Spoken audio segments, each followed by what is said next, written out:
Hello and welcome back to a very informative look as to what's going on around us. I just received an alert on my phone sharing that the governor or the mayor of Washington, D.C. has declared a 6 p.m. curfew. And I wondered what was going on. And then I got a call from someone that alerted me, turn on the news. And this is what I see on our news. Suggested it would end up what we're looking at. Well, spending hours today with some of the Trump supporters who are now protesters, the president repeatedly urged them to fight. And he meant that metaphorically, but he also may have meant that in this kind of show and demonstration. He repeated. And now what I want to say to you is that I don't own the rights to this footage. This footage is being broadcasted live in the United States of America on NBC News right now. And I don't own the footage or anything that they're showing, but it's very important that you see what's going on right here in this country, because never in the history of this country has anything been done to this magnitude.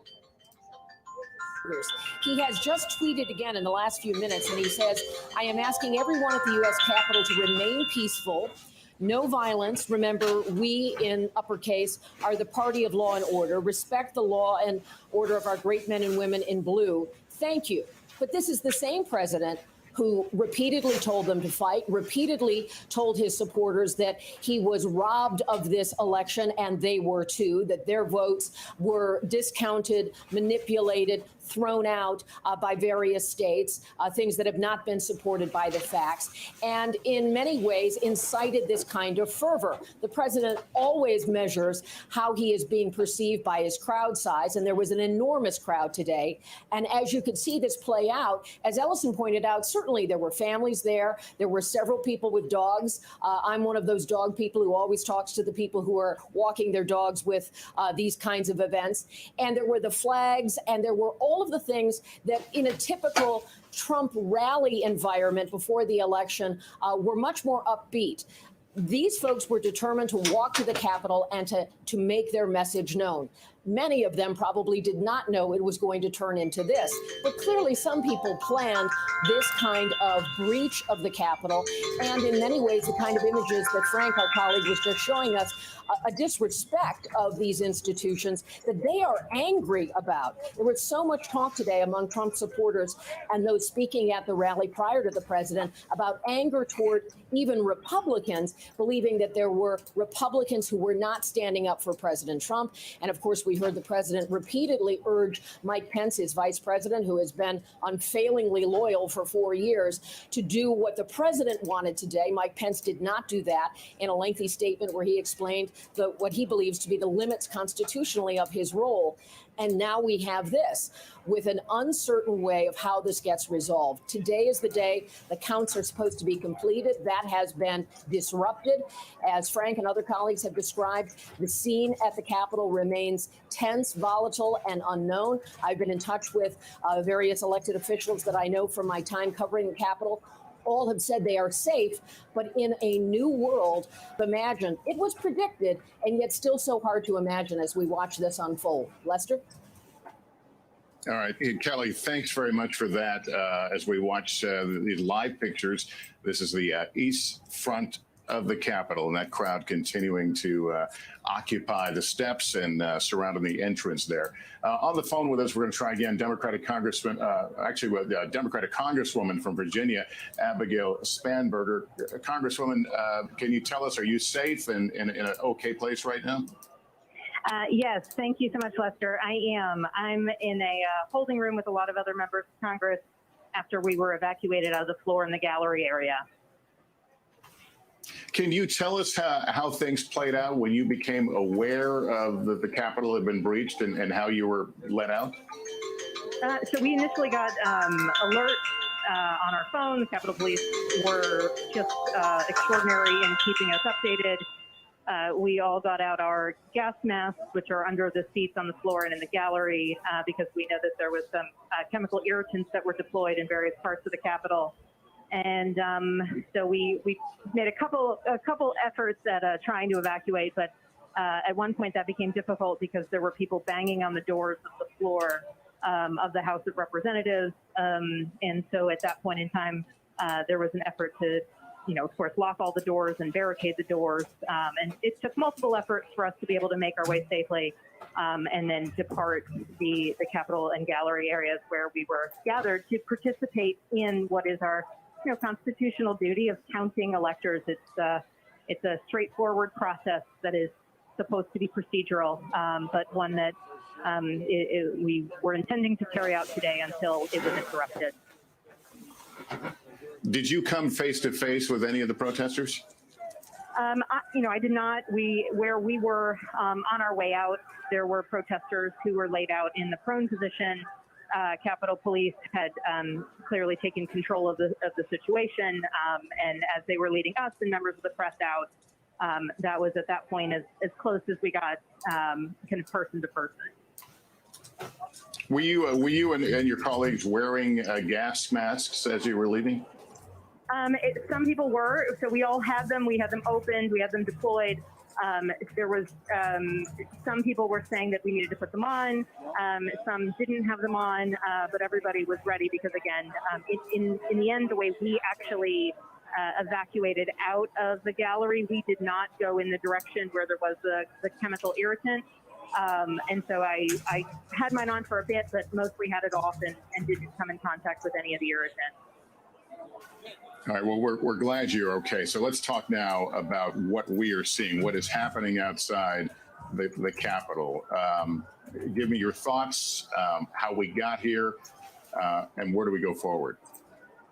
I'm a former intelligence officer, and my whole background is understanding the challenges that foreign governments are facing. The scene that we saw on Capitol Hill, the banging, the yelling, the screaming, the demands to enter the chamber of the United States Congress, those are the sorts of things that happen in third world nations, the sorts of places where our diplomats and intelligence officers write home to the United States and say, this is a dangerous scenario. This is an endangered democracy. It's deeply, deeply disturbing what we saw at the U.S. Capitol today. And but my appreciation to the Capitol Police for doing everything they possibly could to keep us, our staff, our teams, the cafeteria workers, sanitation workers, and employees of the Capitol and members of the press safe as they work to systematically ensure that active threats were subdued and that we could get to a safe place. All right, Representative Abigail Spanberger from Virginia, thank you for taking some time to speak with us. We're glad you and your colleagues are okay.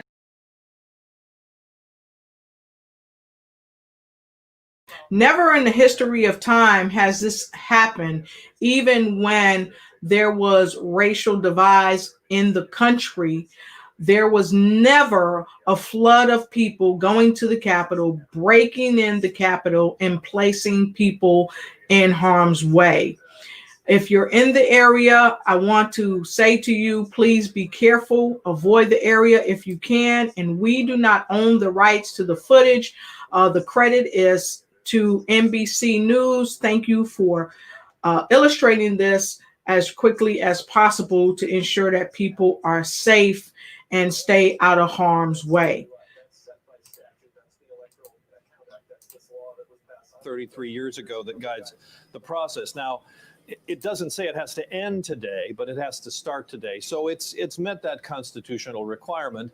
And of course, at some point when this is all resolved, it's going to resume.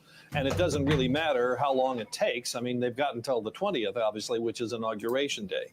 A couple of thoughts, Lester. Number one, this scene is obviously going to cause some serious rethinking about how the inauguration itself will be planned. Now, we knew it was already scaled back because of the pandemic, no parade, for example, but you just know, and I just got off the phone with one law enforcement person, they're looking at these scenes and thinking, well, what changes do they need to make in the plan for the inaugural? Now, I will say that an inauguration is a much bigger event that involves of what is happening at our Capitol here in the United States? Question mark. but still, there's got to be some rethinking. One other thing, Lester, we've been told now by two separate law enforcement organizations. You saw a picture earlier of a person being wheeled out of the Capitol, or at least being wheeled outside the Capitol on a gurney with apparent injuries.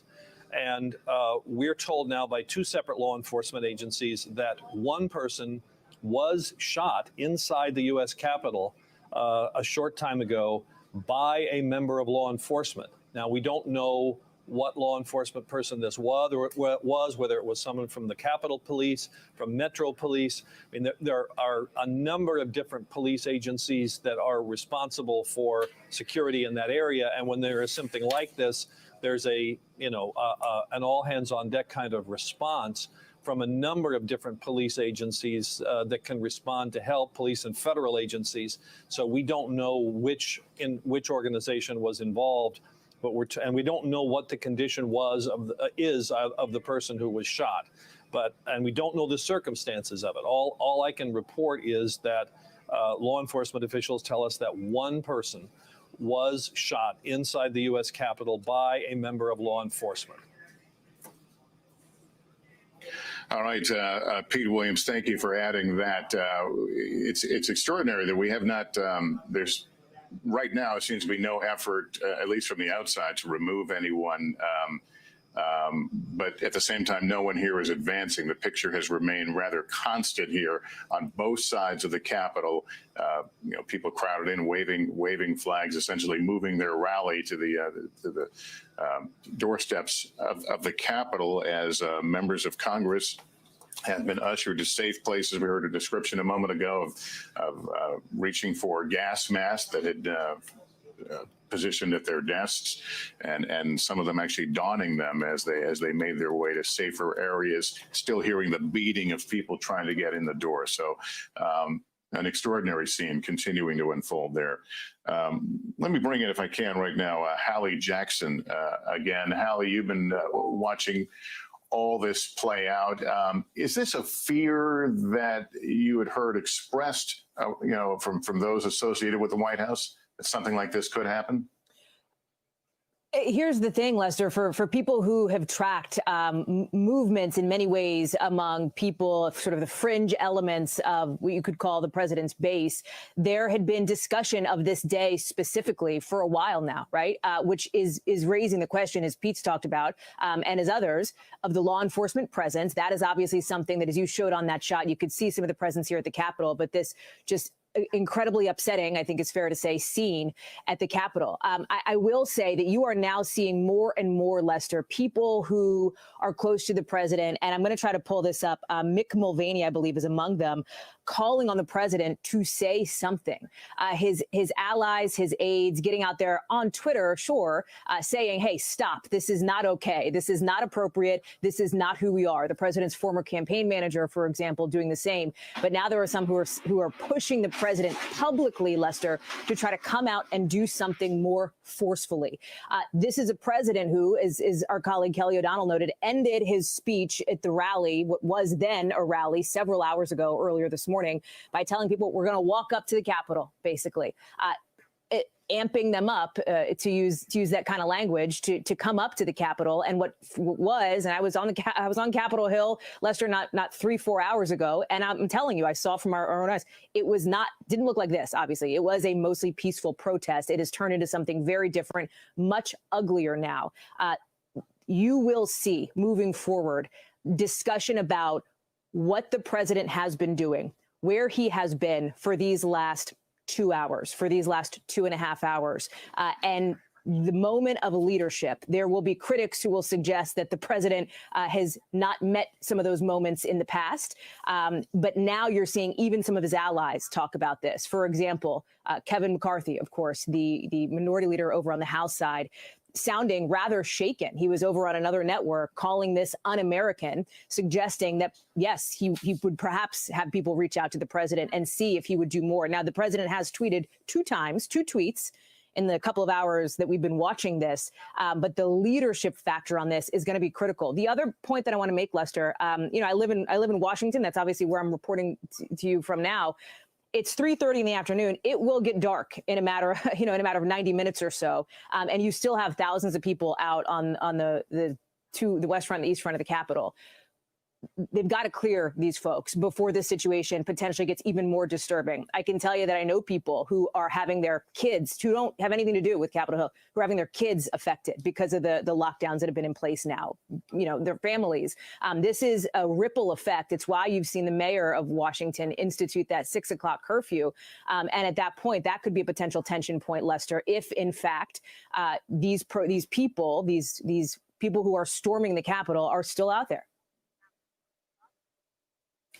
Hallie, thank you. I want to bring in Andrea Mitchell right now. Andrea, this goes back to what I was saying earlier. The 6 p.m. curfew has been put in place by the mayor of Washington, D.C. So if you're in any of these areas, please be safe and please make sure you get out of those areas as soon as possible, because we don't know what may happen next in the wake of what's going on. So with no further ado, we're going to go back to the broadcast with NBC News. And again, I do not own the footage here. I give credit to NBC News as they are covering what's happening here at the nation's capital.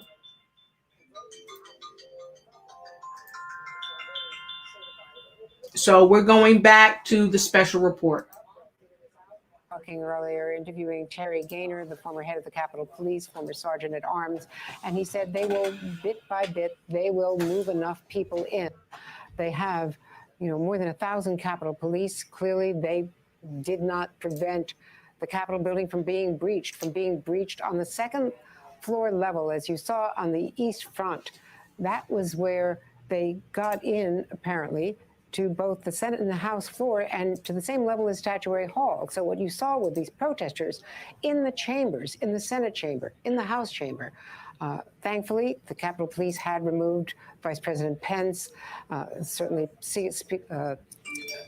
Senator Pro Tem Chuck Grassley, who's also in the succession chain, also the Speaker of the House. We understand all of them, all the senators are now in safe places. You have members of the House and others who were off the floor because of COVID, not part of the joint session, who were planning their speeches. We talked to Alyssa Slotkin from Michigan, who was planning her speech. She's a former Pentagon and CIA official who has served in Iraq. At the same time, saying she's never even contemplated anything like this. And what she said was, you expect attacks in places like Iraq in wartime. You don't expect it in the Capitol building of the United States. The only time I've ever seen the Capitol evacuated was after 9/11, when we thought that plane was coming, the plane that ended up, heading towards Pennsylvania. We thought that plane, I believe it was that plane, was coming to the Capitol building. And that's when they were evacuated through a tunnel and safely further up Independence Avenue. So I've never seen anything like this. And I have to say, it is shocking. And it was started really by the President of the United States inciting that crowd. And that is as shocking as the failure of the police to prevent the Capitol building from being breached. And so, as always, I try to ask people to like, share, start watch parties. Please share this with people, friends and family that you may know and love that may be in the area, so that they can clear out, or if they're headed that way, so that they can be diverted. Because the fact of the matter is that so many people are not even aware of what's going on right now at the nation's capital. I live here in Washington, D.C., and was not aware until I got a phone call from my family member telling me what was going on. So please share this broadcast, let people know what's going on. And remember, I do not own the rights to this footage. I credit NBC News here in Washington, D.C. for the great coverage that they're providing. And so I welcome all viewers to our emergency awareness show here at Lotus Richey Ignite. So please be safe and avoid this area if you can. And please share this broadcast. Let people know what's going on here in Washington, D.C. And please ask them to stay away from that area, to stay clear. And remember, there is a 6 p.m. Eastern Standard Time curfew. So make sure that you are in your home by 6 p.m. Eastern Standard Time. It is a curfew that the mayor has requested so that he can keep order here in Washington, D.C. Now we're going back to the broadcast.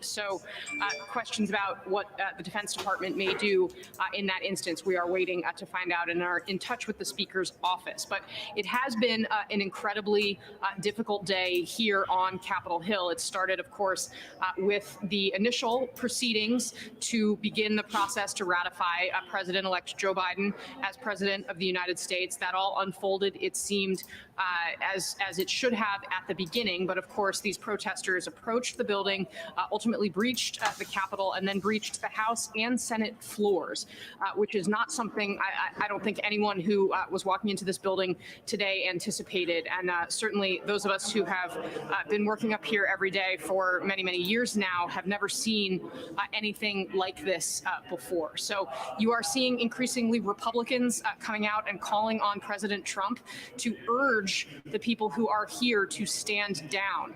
Kevin McCarthy, the House leader, was recently interviewed on Fox News. He called it un-American. He said it needs to stop.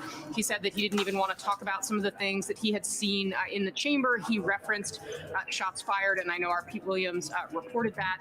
Our producer Haley Talbot was in the House of Representatives in the gallery watching the floor as events unfolded there, as the Capitol Police barricaded one of the doors as they evacuated members of the House of Representatives.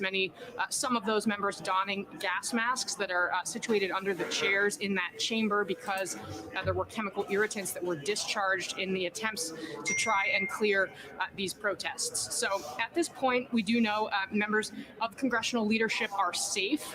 Members of the House and Senate are being taken to undisclosed locations, most of them already in those undisclosed locations if they weren't part of those initial groups. I've texted with several members of the Senate who have said that they are safe, that they feel safe at this point. So it does seem as though that element of this has been diffused. At least the last few minutes here have felt more like stasis. The members who are involved in the actual functioning of our government have been removed from the immediate danger of the situation. And now the question is, how are they going to move forward and secure the building? So we are here in the Russell Senate office building, where things have been largely quiet. Across the street, of course, the Capitol building, where you can see those protesters still milling around. But again, Savannah, important to underscore, this has halted the process, the regular process of our government. Yeah, Casey, that's where I was going. I mean, this is January 6th. This is a date that was in stone. This is when you're supposed to certify the electors for the transition of power. I mean, that obviously is not possible right now. I heard one congressman on one of the cable networks saying, a Republican congressman, a Trump supporter, saying he wants the president to say, call it off, to do more, to say more right now. So far, as this has unfolded, at first we saw a tweet from the president talking about how Mike Pence, the vice president, had let him down by not doing something that was not within his power to do. But then he also has said we should support our law enforcement. But he has, Casey, to be clear, we haven't heard the president say to these protesters, stop, it's over, as this Republican congressman, Trump supporter, has said he wishes the president would do now. And you're absolutely right. And there are more Republicans who are saying that is exactly what needs to happen. Senator Marco Rubio is saying that is what it would mean to support law enforcement. Law enforcement have been overrun here.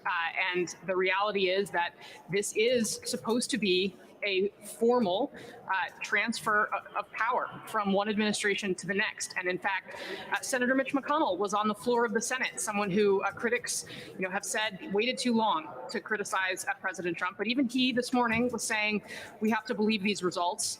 If we don't, then our democracy is going to begin a decline. A death spiral was the phrase that he used. So that's how we started the day. And then just minutes later, this scene unfolds in the United States Capitol, which, again, I think it's important to realize most of these procedures are laid out in the Constitution. They are some of the oldest things that govern how we govern ourselves, how we work as a democracy. It's certainly something that I know many members of Congress who I talk to every day have taken great pride in being a part of that democracy.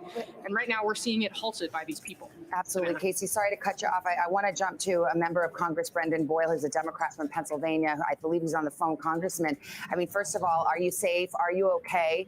I don't expect you to tell us where you are, but what can you tell us about how you're doing right now? Yeah, well, thank you. I am safe myself and a few other younger staffers I'll just say in my office, the building in which my office is located. Capitol Police have been running through the hallway, so you'll occasionally hear a commotion outside, and I'm not sure whether or not it's Capitol Police or one of the protesters, and then just continuing to wait on further updates from the Capitol Police. And what did you witness today? What have you seen?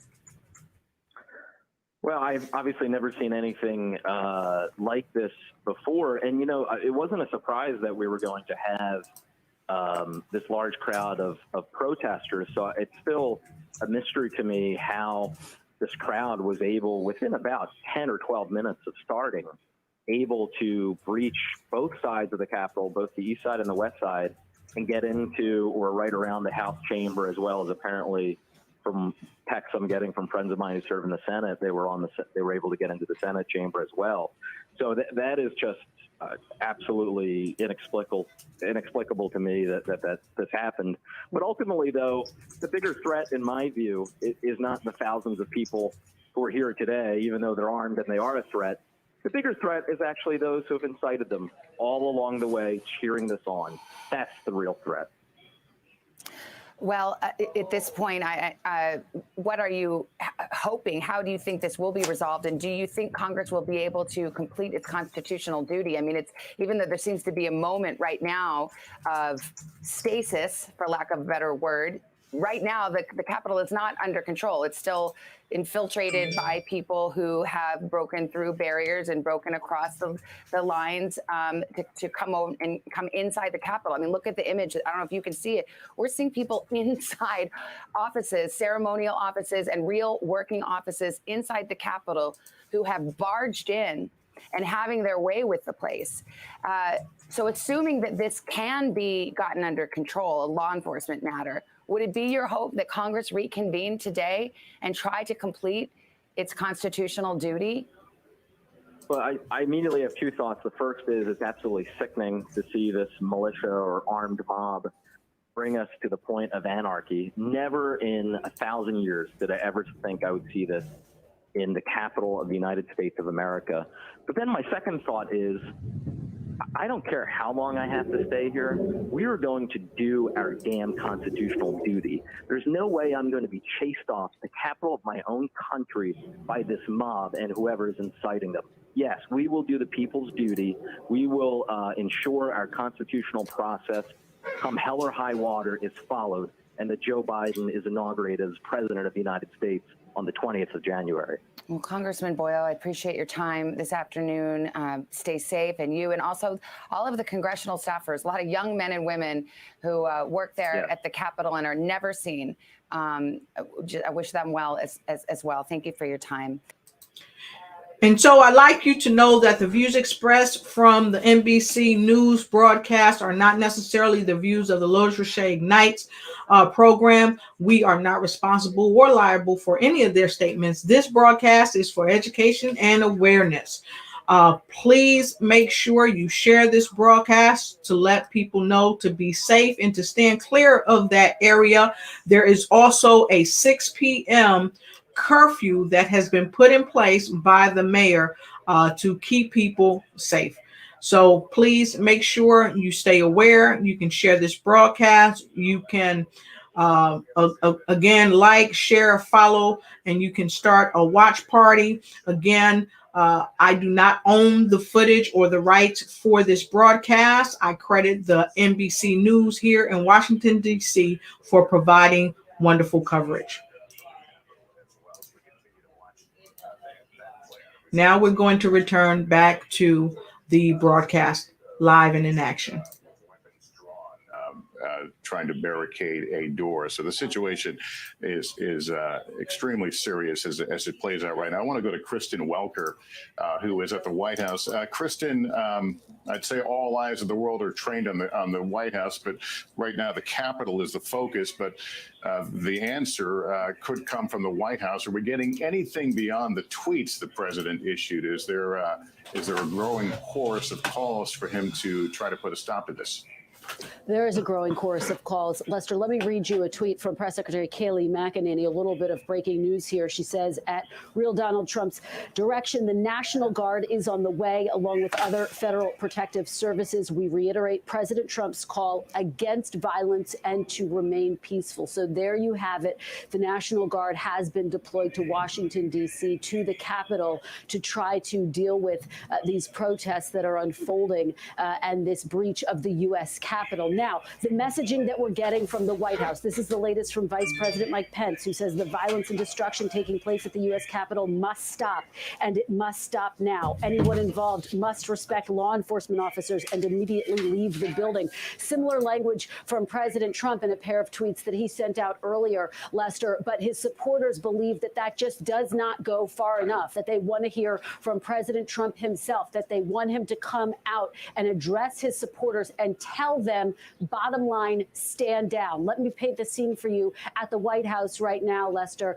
You have White House officials who are huddled in their offices, who are watching all of this unfold. I spoke with one official who told me that the president is watching this unfold as well. Of course, discussions about whether or not he is going to speak, whether there will be some type of written statement. But at this point, nothing on the horizon. So I think you are going to see the calls grow louder for him to come out and address these protesters, Lester.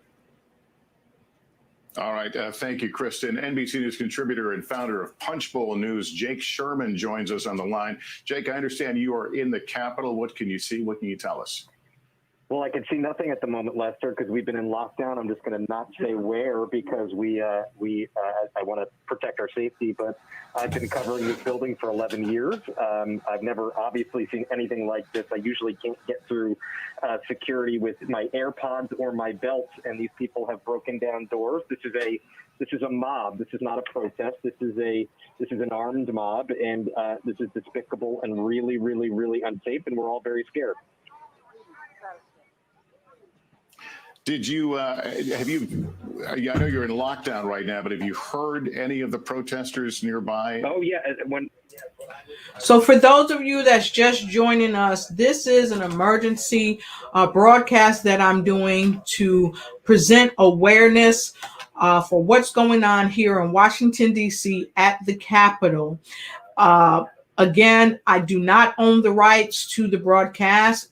NBC is actually providing coverage, and there has been a curfew declared for 6 p.m. Eastern Standard Time here in Washington, D.C. So please make sure if you have any friends, family, or loved ones in the Washington, D.C. area, you may want to let them know what's going on around the Capitol so they can stay away from that area, and also make sure that they're in their homes by 6 p.m. Eastern Standard Time. Also, the views that are expressed are not my views. They are the views of the broadcast from NBC News, and therefore I am not liable or responsible for their statements. This broadcast is for education and awareness purposes. So please be sure to share this broadcast and let people know to avoid the area and to be safe. And so now we're going to return back to the broadcast as featured by NBC News. You know, I defended our Constitution for 23 years in their service, and now for 8 years here on the Capitol Hill. And I've never, in my wildest dreams, would I ever think that Americans would do this to our own nation's capital. I mean, I'm sure you are seeing the images I'm seeing, the United States Senate, the floor of the United States Senate, the Congress being taken over by people who have breached barricades, who've gone past police, who are where they are not permitted to be. Have you gotten any kind of communication? I don't imagine all 100 senators are on a text chain, but have you heard anything from the leadership about the plan to get this back under control and what might happen in terms of the constitutional duty that Congress has today? I am not, I've not heard anything directly from the Republican leader's office. I am getting information from my leadership team who are following up on every one of us and where we are located, all the Democrats and those who caucus with us. And, you know, again, listen, I my entire adult life had defended people's rights to protest. And peaceful protest is something that I absolutely support. But this is a mob. This is a riot. These are people who are not practicing democracy. In fact, they are, you know, doing the will of a wannabe tin pot dictator who lost the election. And this is no way for us to be running our country and really doing the work that needs to be done, which is fight a global pandemic and get working families back up on their feet again. Senator, I mean, you're as tough as they come. As I mentioned, you are a wounded veteran who served our country. But was there any moment today when you were on your way to the Capitol and you were turned around in a rush? I mean, what went through your mind? Did you feel fear or concern or anxiety about your own safety? You know, I don't. I did not feel fear or concern. I did what the Capitol Police asked me to do, because that is the best thing to do, is just to follow their direction and to take myself out of the equation so that I would be one less person they would have to worry about and that they could concentrate on their jobs and focus on those who were breaching the Capitol. I will tell you this. These protesters will not stop me from carrying out my duties as have been laid out for me in the Constitution. And if we have to be here all night and all day tomorrow and the next day, we will continue to carry out the work that needs to be done. And I'm not going to be deterred from standing my ground. You know, I will not quit my post. I will be here and I will do the people's business. Senator Tammy Duckworth of Illinois, thank you for calling in. Stay safe. Keep us posted. We'll stay in touch with you. Appreciate it. Lester, over to you. Thanks. I want to bring in Hallie Jackson right now, Savannah, who is, of course, is our chief White House correspondent. Hallie, you know, the president spoke to this crowd today.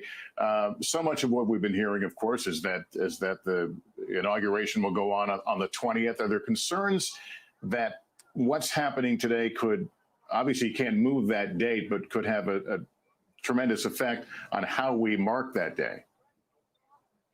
You can't imagine, Lester, that it's not going to, right? Or at least have a discussion or a conversation about that, given what we're seeing unfolding. I think to give people some perspective here, and remember, in inaugurations past, this is what happens. You have typically the president-elect on the west front of the Capitol. You have that sort of parade down Pennsylvania Avenue to the White House. Things had been changing and in flux very much anyway because of the pandemic. And by the way, it's a pandemic that is still very much happening and very much active currently. And the question now is, will this change even more on Inauguration Day, given the scene here, given the security and the safety perspective?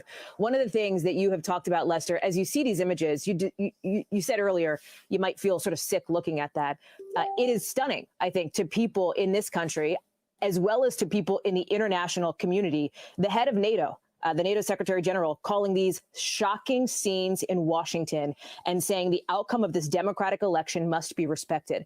Lester, that is the kind of sentence that you hear aimed at other countries, not the United States, that you haven't ever heard aimed at the United States. To give you some perspective of the way that this is being seen and the way that it is being perceived and happening here in the United States and around the world as well. As far as the president goes, another one of his allies, again, more and more of his allies coming out now saying he needs to appear. There was a mention perhaps of, and we heard earlier some reporting, question marks, excuse me, as our studios are kind of going off here, I'm just going to hang this phone up, question marks on whether the president would deliver, for example, a written statement, a speech. A written statement isn't going to cut it at this point. And frankly, Lester, I think there is also a fair question of whether a formal deliverance of remarks from President Trump is enough to stop what's happening here, to get these rioters, frankly, to turn around and leave the Capitol. We know now, based on the reporting from our teams, that the National Guard and the press secretary has confirmed that the National Guard is coming in. You have other states now, neighboring states here, Maryland, Virginia, sending in the National Guard as well. The change of mission has been approved, as you see on the screen. I think it is also important to note, as we talk about the process, Congressman Brendan Boyle of Pennsylvania saying, we are absolutely going to get this work done. Logistically, Lester, that is going to be almost impossible to do anytime in the immediate term future because of this unbelievable security breach that has happened. You cannot send members of Congress back into a House chamber that hasn't been swept. You can't send members of Congress back into offices where people who have not been screened are there, not just putting their feet up on the table, but doing, you just don't know. And that is an enormous security breach, as now we see this remarkable scene of this line of cars, police vehicles, law enforcement vehicles, lights and sirens on, coming down. I can't quite get my bearings from this chopper shot here as to which angle we're looking at, north or south. But this is obviously the main drag here heading into the Capitol on the Mall. The backup is coming. That seems to be what's happening here. And it is desperately needed at this moment because you still have to get these protesters cleared out if you're law enforcement. Okay, and I see that. I see the perspective there, Lester. Yeah, and of course, a 6 p.m. curfew is now looming as we watch more security descend on the Capitol, preparing for whatever may come. And we should also note, before I hand it back over to Savannah, those pictures we've been seeing of people occupying offices and parts of the Capitol, those pictures are shocking, but it should also be noted they are potential evidence as well. Savannah? No question about that for a later time, but So, folks, this is not a hoax. This is real. I'm here in Washington, D.C., and this is really happening. And never in the history of this country have we seen anything like this. Never in the history of the country have we seen anything like this. The National Guard has been activated, and they're already en route. Those of you that may be out in the Washington, D.C. area, I would suggest that you stay away from that area if at all possible. There has been a 6 p.m. curfew enacted by the mayor, asking people to please make sure they go home and stay home at 6 p.m. Eastern Standard Time. And so those of you that are just joining, welcome to an emergency broadcast that I'm doing. This show is about awareness. So please be safe. Avoid the area if you can. Again, I don't own the rights to the footage. The credit goes totally to NBC News here in Washington, D.C. that is covering that we have had a terrible upset at the Capitol, and the Capitol has, from what NBC has shared, has been breached. So we're going to go right back to the broadcast. If you have loved ones, friends, or family members, please share with them to stay away from that area so that they can be safe. And please let them know that there's a 6 p.m. curfew that is in place for this evening, and the National Guard has been activated. So we're going to go right back to the broadcast by NBC. Start today, but there's no limit in how long it takes. They'll keep going until they're done. And if they're not done by Inauguration Day, and I have no reason to think that they won't be, but if they're not, then there's procedures to have there's the Succession Act. The Speaker would become president temporarily until they can figure out who the president is, but which obviously will be Joe Biden. Now, on the law enforcement side, we've noted that one person was shot inside the U.S. Capitol by someone from law enforcement, not sure which agency that was. We've been told by law enforcement authorities that at least one improvised explosive device was found on the Capitol grounds, not inside a building, but on the Capitol grounds. And possibly a second item. We know that law enforcement people are looking at that. Earlier this afternoon, before we saw people storming the Capitol, the big concern was evacuation of the Library of Congress, which is directly across the street from the Capitol, and a portion of a House office building. And Pete, in case we have not caught up on this note, Kayleigh McEnany, the press secretary for the White House, said that the National Guard is on the way along with other federal protective services. And she says, we reiterate President Trump's call against violence and to remain peaceful, but we have not heard from the president, not recently, not within the last few moments, asking folks who are gathered there at the Capitol to call it off and to stop. Let me go to Casey Hunt. Casey, obviously, first question is always what's happening there behind you, but also I know we've heard from the Democratic leaders of the House and Senate now. We have, Savannah, and they are calling for the president to do just what you said he has not yet done, which is to demand that all protesters leave the U.S. Capitol and Capitol grounds immediately. That is a joint statement from the House Speaker, Nancy Pelosi, and the Minority Leader in the Senate, Chuck Schumer. Now, I can also tell you, Savannah, that what has started today as fear, chaos, uncertainty about what was going on is hardening into resolve and determination to get the government back on track. So one member who is at the secure location where they've taken members of the House tells me that one Democrat and one Republican, Hakeem Jeffries, the Democrat, Liz Cheney, the Republican, informed those members on lockdown that the National Guard is on the way. There was applause in the room, and this member said to me that we will return to the floor and do our jobs, was the quote. I also heard from a member of the Senate who was also taken to the Senate side secure location. This member is safe. This member also told me that these thugs will not win the day, essentially, that they are prepared to go back onto the Senate floor. Senator Joe Manchin telling me we're all okay and ready to get back to our chamber and finish our work. These thugs cannot and will not run us off. We will continue to govern. And yes, Savannah. Oh, I wanted to try to understand because, we just talked to Senator Duckworth. It sounded like she was in her office. Everybody wasn't, all 535 members of Congress weren't all there at the same time. But are there various locations where there are groups of senators or groups of congressmen sheltering together? Did I catch that? Yes, that's right. So it's a little bit complicated, and it depends on where you were when this started to unfold. So we saw the joint session begin this process. Then the House and the Senate separated to their respective chambers, and they started debating this question. And it was during that point that protesters breached the Capitol, and they eventually, of course, breached the floor of the House and the floor of the Senate. So because of coronavirus, not everyone is allowed in the chambers at the same time. Normally, of course, there are 435 members of the House, 100 members of the Senate. All of them have a chair or a desk. But with social distancing, you can't do that. So that means that groups of members were scattered in different places when this all unfolded. Many of the senators had just processed back across the Capitol. They had started their debate in the Senate chamber. So there was I would say, a higher proportion of the chamber was present over on the Senate side. And then you also had a bunch of House members still on the floor of the House. And as it unfolded, and we had the video, in fact, that you're watching right now is from Haley Talbot, who's our producer, who was inside the chamber as this was unfolding. She was with some members who were up there in the gallery. That's the level that's above the House floor as they were all being evacuated. So many of those members were taken together in a group to a different location in the Capitol complex. We happen to know where this one is, but we're not reporting it because obviously there are many security concerns about that.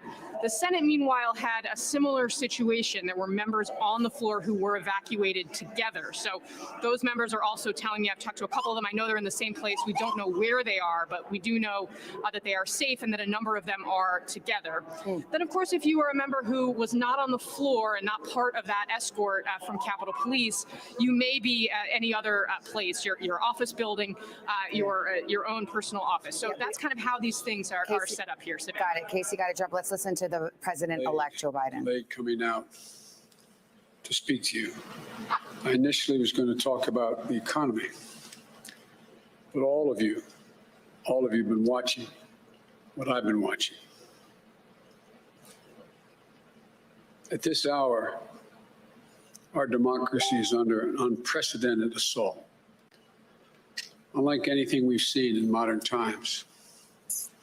An assault on the citadel of liberty, the Capitol itself.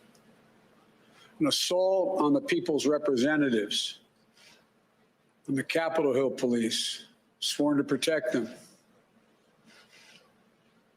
and the public servants who work at the heart of our republic. An assault on the rule of law like few times we've ever seen it. An assault on the most sacred of American undertakings, the doing of the people's business. Let me be very clear. The scenes of chaos at the Capitol do not reflect a true America, do not represent who we are. What we're seeing are a small number of extremists dedicated to lawlessness. This is not dissent. It's disorder. It's chaos. It borders on sedition. And it must end now. I call on this mob to pull back and allow the work of democracy to go forward. You've heard me say before in different contexts, the words of a president matter, no matter how good or bad that president is. At their best, the words of a president can inspire. At their worst, they can incite. And therefore, I call on President Trump to go on national television now to fulfill his oath and defend the Constitution and demand an end to this siege, to storm the Capitol, to smash windows, to occupy offices, the floor of the United States Senate, rummaging through desks, on the Capitol, on the House of Representatives, threatening the safety of duly elected officials. It's not protest, it's insurrection. The world's watching. Like so many other Americans, I am genuinely shocked and saddened that our nation, so long the beacon of light and hope for democracy, has come to such a dark moment. Through war and strife, America's endured much, and we will endure here, and we will prevail again, and will prevail now. The work of the moment and the work of the next 4 years must be the restoration of democracy, of decency, honor, respect, the rule of law, just plain, simple decency. The renewal of a politics. It's about solving problems, looking out for one another, not stoking the flames of hate and chaos. As I said, America is about honor, decency, respect, tolerance. That's who we are. That's who we've always been. The certification of the Electoral College vote is supposed to be a sacred ritual to affirm, the purpose is to affirm the majesty of American democracy. But today's a reminder, a painful one, that democracy is fragile, and to preserve it requires people of goodwill, leaders with the courage to stand up, who are devoted not to the pursuit of power, or the personal interest pursuits of their own selfish interest at any cost, but of the common good. Think what our children watching television are thinking. Think what the rest of the world is looking at. For nearly 2.5 centuries, we, the people, in search of a more perfect union, have kept our eyes on that common good. America is so much better than what we've seen today. Watching the scenes from the Capitol, I was reminded, as I prepared other speeches in the past, I was reminded of the words of Abraham Lincoln in his annual message to Congress, whose work has today been interrupted by chaos. Here's what Lincoln said. He said, "We shall nobly save or merely lose the last best hope on earth. Went on to say, the way is plain, peaceful, generous, just, a way which, if followed, the world will forever applaud and God must forever bless. The way is plain here, too. That's who we are. It's the way of democracy, of respect, of decency, of honor, and commitment as patriots to this nation. Notwithstanding what I saw today and we're seeing today, I remain optimistic about the incredible opportunities. There has never been anything we can't do when we do it together. And this god-awful display today is bringing home to every Republican and Democrat and Independent in the nation that we must step up. This is the United States of America. There's never, ever, ever, ever, ever been a thing we've tried to do that we've done it together. We've not been able to do it. So President Trump, step up. May God bless America. May God protect our troops and all those folks at the Capitol who are trying to preserve order. Thank you, and I'm sorry to have kept you waiting. We've seen today. President-elect Joe Biden calling on President Trump to step up, calling what's happening at the Capitol right now a democracy under assault, and calling on the president to go on national TV to call for an end of the violence we've seen in and outside the U.S. Capitol tonight. An extraordinary moment. Joe Biden actually making a few comments. Okay, as he departs the stage, enough is enough is enough. Joe Biden, who has at times during this period leading up to his inauguration played the de facto healer in chief, once again taking that role under circumstances that probably even he couldn't have imagined. What we're seeing today, supporters of the president who have stormed the U.S. Capitol, who have desecrated parts of the Capitol. We've seen it in a series of photos.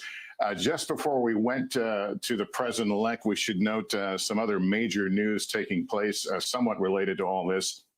NBC News now projecting that Jon Ossoff, the Democrat, will win the Senate runoff in the state of Georgia. And that leads to the projection that Democrats will regain control of the U.S. Senate. It'll be a 50-50 split. Vice President Kamala Harris, Vice President-elect, as Vice President, will have the tie-breaking vote. So that just breaking here a few moments ago before we went to Joe Biden. Let's go back to Hallie Jackson right now, who can give us some more insight as to what is happening there in Washington as the light begins to dim. As it begins to get dark here, Lester, I can tell you that it appears we are going to be hearing from President Trump at some point in the coming hours. I'm told just moments ago by a senior administration official that the president will have a taped message coming shortly, presumably, of course, one would imagine, to address the chaotic, difficult, mob-like scene that we have seen at the Capitol outside and inside, as we're playing now some of that video from earlier of the protesters storming the steps. We still do not know. I have no clarity on remarks, for example, the content of those, what specifically the president might say. But you have to remember, he has had people close to him, people who are his Republican allies, publicly now call on him to do something, not just Joe Biden, right? Not just what we heard from the president-elect, who is ending his remarks and very clearly saying, time to step up, President Trump. It appears we will hear something from the president. Of course, Lester, this could go in various directions, right? Presumably, you have to think that the president will, in fact, call on these now rioters to stop, to abandon this this so-called mission to turn around and to leave, particularly now as we are coming within just an hour and 45 minutes of this curfew happening. So that's one piece of it. But Lester, this is also a president who over the last 2 weeks, it can be said fairly and objectively, has worked to spread misinformation repeatedly about the election's results, repeatedly calling on his own vice president to try to, in my words here, mess with the results of this electoral college vote count. The vice president does not have the authority to do that. The president has repeatedly insisted he has won states, specifically, for example, Georgia, that he did not win in this election. The president has repeatedly insisted that he is, in fact, the person who should legitimately be inaugurated, take office, continue to keep office after January 20th. That is not accurate. That's not true. That's not correct. That's not what's happening. The president may have a platform here with the world watching him to continue to make those false and misleading and inaccurate and troubling claims. We talk about the world watching, Lester. I have to tell you, Boris Johnson, the Prime Minister of the UK, is reacting to this as well, calling what you're seeing on the screen now disgraceful scenes in the United States. He's continuing that the U.S. stands for democracy around the world. It is now vital that there should be a peaceful and orderly transfer of power. You now have international allies of the president calling on the president to give up the fight, basically, to give up the game, to say that it is over. And Lester, I think that is perhaps the only thing that is going to get these people out of the Capitol. And I have to tell you, I'm not even sure that that is 100% going to do it here. Time is of the essence. And so we will, of course, be watching to see when that message, again, as I'm being told by a source familiar with that message, will be taped and will be coming out soon, Lester.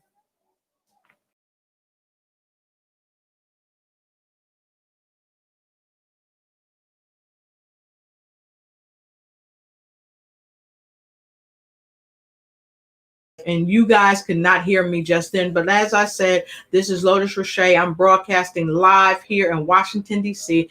This is where I live. So this is not a hoax. This is not a game. This is real. This is happening at the Capitol as we speak. I had my family member call me to really check and make sure that I'm okay, to find out if I knew what was going on in the area. And my answer was no. So I immediately got on board to see what was going on. And now I'm sharing it with you. And I want to thank each and every one of you viewers that's been listening. Please share this broadcast.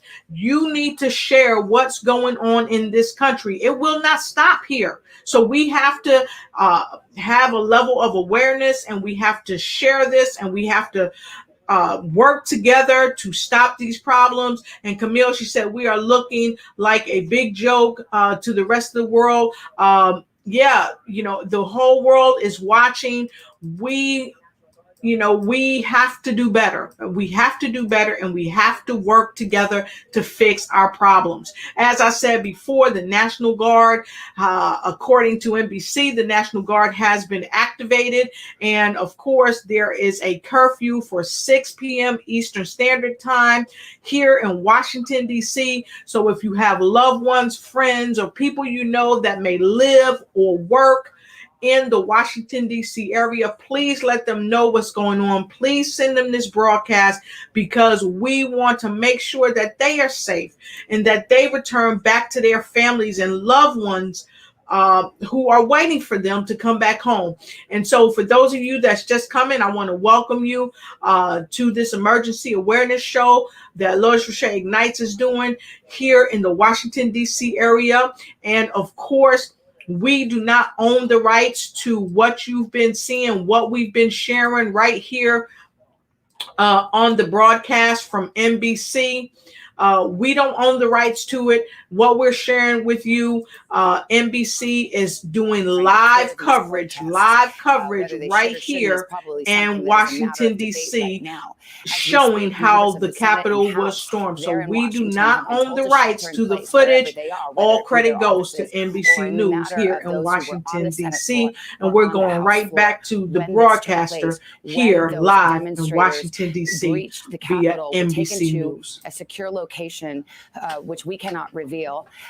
Some of them are together. And in fact, we have reporting that those senators, the group of senators who were together, watched the President-elect Joe Biden's speech together. We also have been informed by one of our reporters on the scene, Kelly O'Donnell, that Vice President Pence is still at the Capitol because it is simply not safe for him to return to the White House. That is the situation in Washington right now. One woman has been shot. It appears to be a protester. That the shot reportedly was from law enforcement. She has been taken to the hospital. We don't have an update on her condition, and that will bring you up to date. Also, an IED, that's an improvised explosive device, according to NBC News, was recovered on the Capitol grounds. Let me get to Congresswoman Liz Cheney, Republican from Wyoming.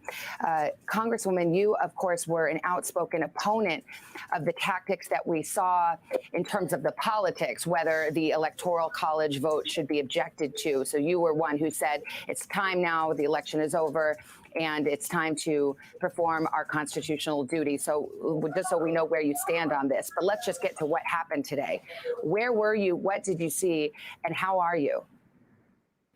Fine, Savannah. I'm not going to talk about where we are, but we were on the floor of the House of Representatives performing our constitutional duty to count the electoral votes when we had to be evacuated. And we are in a place with bipartisan group of members, and my Democratic counterpart, Hakeem Jeffries, and I have both made clear that we do not intend to allow this kind of mob violence to stop us from carrying out our constitutional duty. Our institutions have got to be defended and protected. We have an oath to the Constitution. Sending an angry, violent mob to disrupt proceedings at the Capitol cannot stand. When you say sending a mob, who do you believe is responsible? Who sent the mob? Look, the President of the United States called his supporters to Washington, D.C., and has dispatched them, without telling them to stop it. Now, I believe he has spoken out in the last few minutes, possibly, but we live in a republic that is governed by the rule of law and by our Constitution, and this cannot stand, and it won't stand. We will carry out our constitutional obligation. We'll count the electoral votes, and we all need to remember. We all need to come together. That the republic, the future of the republic, depends upon Americans standing as one, abiding by the Constitution of the United States. We do not bend to mob rule. We don't bend to political threats. There comes a time when our elections are over, and we have to carry out our constitutional duty. And that's the moment that we have arrived at now, and we're going to continue to do that. Congresswoman, I'm sure, like all of us, you're looking at these images. I mean, the one we have on right now, somebody sitting in the chair where the Senate president presides over the United States Senate, and here's some protester sitting there. Now we've got another shot of some protester sitting in an office with his feet up, literally with his feet up. This is the United States Capitol. This is sacred ground in our democracy. What goes through your mind when you see these images? Well, it is infuriating, and it's heartbreaking, and it will not stand. We are a democratic republic. We have survived for over 240 years, and we have had the peaceful transfer of power. The peaceful transfer of power is something that Ronald Reagan talked about, that in some instances we take for granted, but it is miraculous. And I think that what we've seen today is that it is something that is very fragile, but that we all must stand for it. The president should immediately make clear that this kind of activity, of violent activity at the Capitol, has to stop, and he ought to make clear that he will abide by the results of the Electoral College vote, and that he will ensure the peaceful transition of power. Are you, and there will be plenty of time to analyze this later, but just in the moment, as you sit there, sheltered in place, locked down with fellow members of Congress, are you disturbed that this was able to happen at all? that security was such that a group of protesters turned mob could come in and breach the United States Capitol? It isn't as though this wasn't advertised. I mean, this has been boiling and being planned for days and weeks. Yes, I mean, it obviously is a terrible day in the history of the Republic, but I think what's important to make clear is that we are strong, we're resilient, and we have bipartisan dedication and commitment to protecting and defending the rule of law and to protecting and upholding our oath to the Constitution. And Congresswoman, forgive me for interrupting, but the president has tweeted. Now I'm told he didn't. He's about to tweet a video statement. Now, he had been urged by members of the Republican caucus, including senators and members such as yourself, to say something. And so very quickly, I'd like to say thank you to the viewers. Our viewers are making their comments, and I'll bring them up here for you to see. Prior president is making a statement right now, and we're going to go back to the broadcast so you can hear this statement. Law and order. We don't want anybody hurt. It's a very tough period of time. There's never been a time like this where such a thing happened, where they could take it away from all of us, from me, from you, from our country. This was a fraudulent election.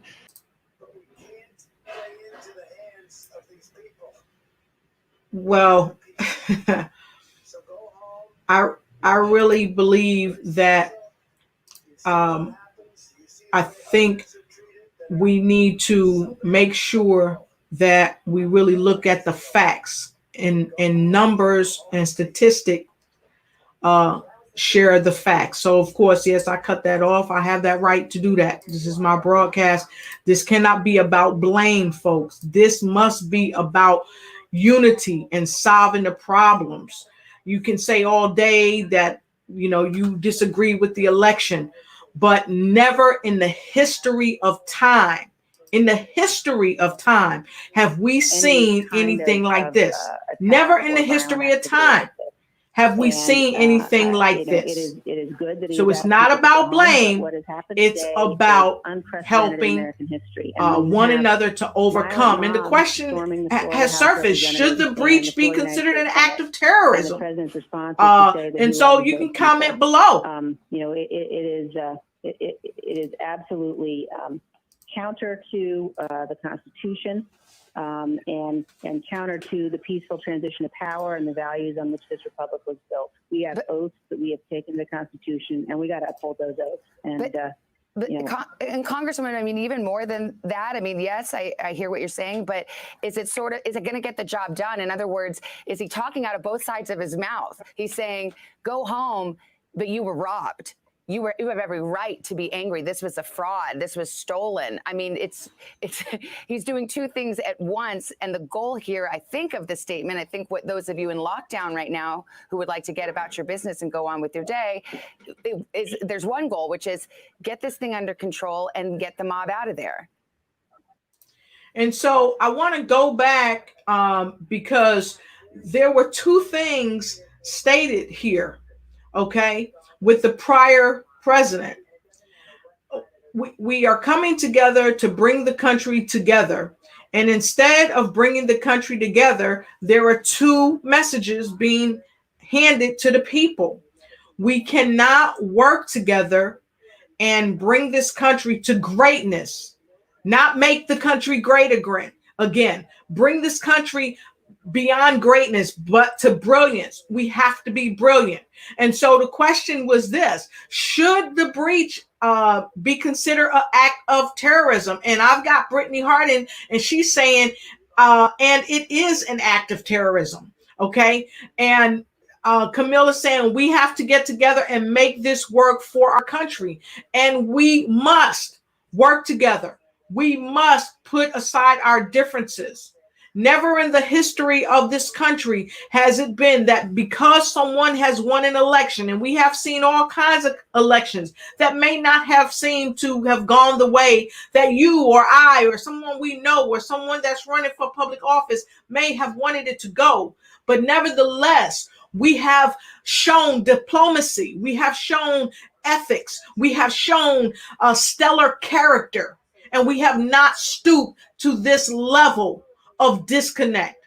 So we must work together. And Camille says this is terrorism, and we are united. We are called the United States of America. So we must unite. So I double dare each and every one of you to connect with other people here in the United States, around the world, to help bring about peace. But we first must, of course, bring about peace right here in our own front yards. And I'm calling on all the leaders in the United States. I'm asking you to stand up. It doesn't matter if you're a Democrat or a Republican. It is time to stand up because this has gotten totally out of control. We have to restore order. We have to restore order to our country, and we must work together. And so with that said, we're going right back to the broadcast. The people, for the vice president and the people in succession, for continuity of government to be taken by Secret Service and Capitol Police out and put in secure locations for their safety is simply shocking. I am as shocked as any other citizen who loves our country and loves democracy, and especially someone who knows the people up there and has worked with them and our own colleagues up there. I just want to say the irony. Here's a statement from the Speaker of the Grand National Assembly of Turkey, a government that is, just run by a dictator where people are jailed, journalists and people who are democratic protesters. We follow the events in the USA with concern and invite the parties to calmness, the speaker writes on Twitter. We believe that problems will always be solved within law and democracy. As Turkey, we have always been in favor of the law and democracy, and we recommend it to everyone. This is just a continuation of a government run by this president, his Secretary of State, who have embraced dictators, ignored human rights, ignored the jailings of protesters, women and others who've been tortured in jail in Saudi Arabia. And now we see mob rule in the capital of the United States. It is beyond shocking. Andrea Mitchell. Andrea, thanks very much. We are about 90 minutes from the curfew that will go into effect at 6 p.m. Eastern time in Washington, D.C. The light already beginning to fade there as there seems to be no break in where we are in terms of what we've been seeing on the front sides of the Capitol. No movement for people to leave or to remove them. And at the same time, there is still business for this Congress to do, to exercise and fulfill its duty to count the electoral vote and essentially confirm this election. I am going to begin preparing for NBC Nightly News. Will be going on the air in a few hours. I'll leave it in the capable hands of Savannah Guthrie, but our NBC News coverage will continue. Savannah, we'll send it to you, and we'll see you in a bit later. All right, we'll see you on Nightly, Lester. A couple of developments. The FBI SWAT team has now entered the Capitol complex, and our reporter on the Hill, Leanne Caldwell, has tweeted some video of that. So there seems to be some movement on the part of law enforcement to start to get this thing under control. Lester mentioned the 6 o'clock curfew. So while we're talking about law enforcement, let me get to Pete Williams. Pete, bring us up to date, because the governor of Virginia said that requests had come in for the National Guard of Virginia to come in and help. We know the FBI is on the scene. What do you know about what law enforcement is there, what's being brought to bear, and what the plan is here? Because it does seem like we've been in this state of suspended animation where members of the House and Senate are in lockdown, but yet this situation is definitely not under control. Right. So the Senate and House members are safe and secure. Our understanding is the president of the Senate is still actually in the Capitol complex because it wasn't considered safe to get him out of there yet. So they're all hunkered down in secure locations. As more law enforcement agencies start to come in now, obviously job one will be to get the place emptied out, get everybody out of there. And then job two will be to start looking through the building, making sure that everyone's gone, that all places are safe. they'll have to sweep the rooms and make sure that there's nothing left behind. 2 improvised explosive devices were found not in the Capitol, but on the Capitol grounds, like pipe bomb looking devices. They're being disrupted. We don't know whether they're actually working or hoax devices, but they're simply destroying them. So for those reasons, it's going to take a while. And I just talked to a member of the Senate leadership to say, what are you going to do? Are you going to wait until it's safe to go back into the House chamber? Well, that could be 24 hours. And the answer was, and this is being discussed right now on the leadership of both sides, my understanding is, the sentiment up there right now is we're not leaving. We're going to stay here and do our jobs, even if it means doing it from the 2 secure locations. We know what they are, but we're not reporting them for obvious reasons, where the House members and senators are. So there's, at least right now, the feeling up there is, let's keep going. Now, the Constitution. Well, that's interesting. Say, wait, Pete. So you're saying, I just want to make sure I'm catching that, because that's, I mean, some of these senators are together, presumably enough for a quorum, since these were the senators who were on the floor. You're saying they might want to just keep it going before this is even under control? They're just going to keep going?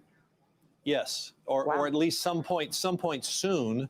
In other words, not wait until the Capitol Police get the whole place cleared out, the whole Capitol swept, and declare it safe for the 2 chambers to come, to be in operation again.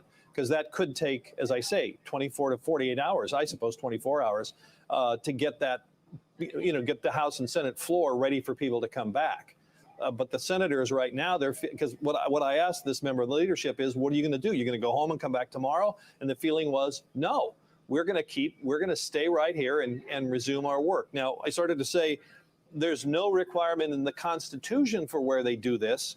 It just says that it shall be in the presence of the Senate and the House.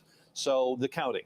So it could be anywhere. Now, there is a federal law, the Electoral Count Act, that says that it has to be in the House chamber, but they're, exploring ways around that statutory requirement. It's not in the Constitution. So all I can tell you is that right now there's a feeling of, let's not leave. I would describe it as sort of defiance that we will not be cowed by this outrageous intrusion into the Capitol. They're determined to keep going. And the person I was talking to said when this was suggested in this group of senators that are in the secure location, there was applause. Wow. Well, that's a fascinating reporting from inside. Wouldn't you like to be a fly on the wall to see what's happening? Because in that area, in that secure location, are senators who, of course, are on both sides of this issue of whether the Electoral College vote should have been objected to at all. And here they are all together because of this mob that descended on the Capitol. So, and we've heard that sentiment from some of the members that we've talked to on the phone, Pete, saying, if I have to be here all night, we want to get this done. This is our constitutional duty. We heard Tammy Duckworth, a decorated U.S. veteran who lost her legs in combat, saying, nothing will stop me from performing my constitutional duties. But your reporting is pretty extraordinary, Pete, that they are even considering doing it right where they sit, not waiting for the Capitol to be clear, that they seem quite determined to do so. Stand by there, Pete. Keep us posted. Casey, over to you on the Hill. I know you're plugged in. You're our Capitol Hill correspondent. What are you hearing in terms of the security, but also in terms of what the plan is now for the business of the Congress?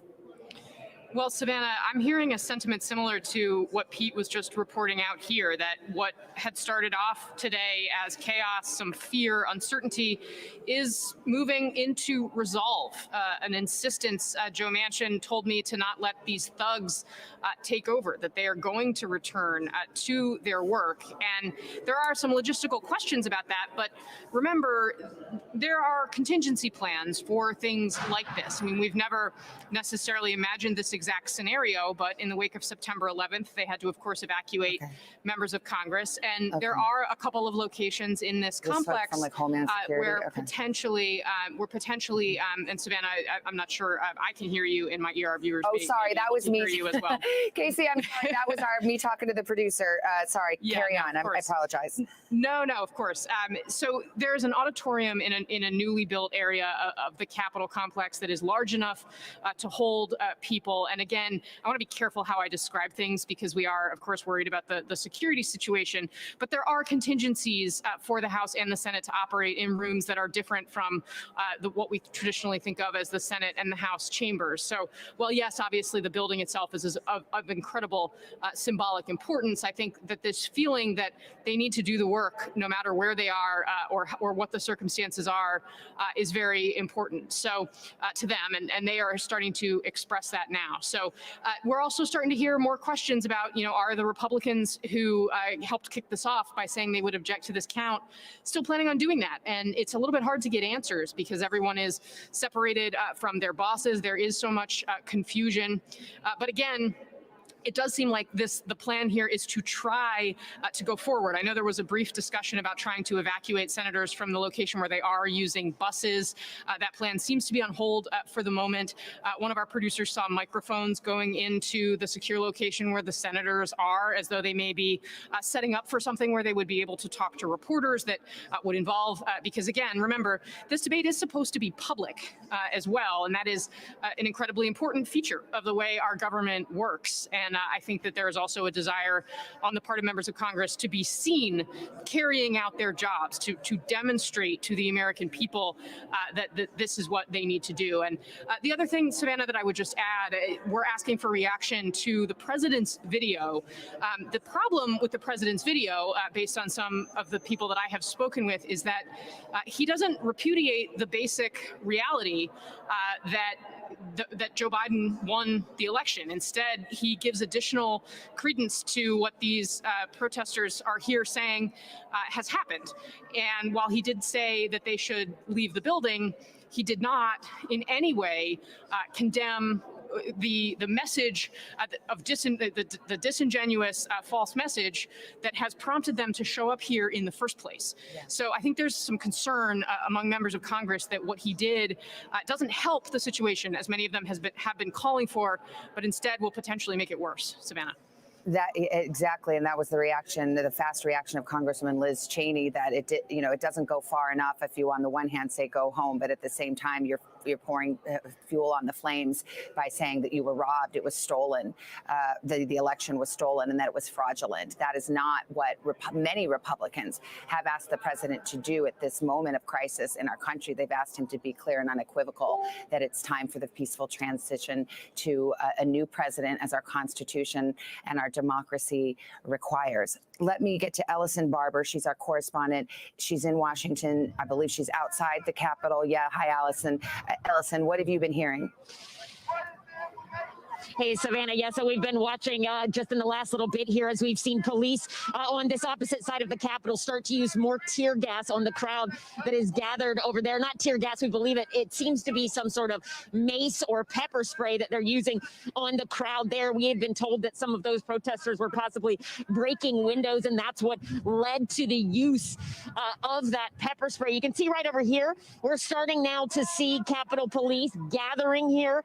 They seem to be huddling, discussing, possibly getting ready for something. But all evening since we saw those barricades first come down as protesters rushed to the front of the Capitol, Capitol Police have largely kind of stood back. They have, we've seen them kind of waiting up on different parts of the steps there as the protesters made their way up closer.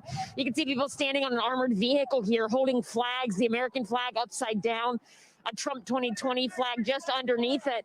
About 10 minutes ago, we were up closer to those stairs and somebody came on a bullhorn, a protester, saying that President Trump says that we should go home. He wants you to go home. Other people in the crowd pushed back on that person. And he said, I know, I understand you want to be here, but he's saying that we should go home. Another person then got on top of that armored vehicle and started yelling at people through the bullhorn to come back. So for now, it seems like there is still a large group of people here who do not have any plans to leave in the immediate upcoming future. I mean, this group, it is not as big as it was a couple of hours ago, but there are still people on these steps who seem to have no plans to leave anytime soon.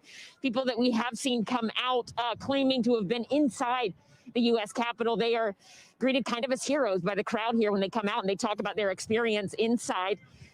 And we saw some people actually following, kind of tracking closely behind a few police in riot gear, calling them traitors for whatever happened inside the U.S. Capitol and berating them as they made their way across the front here.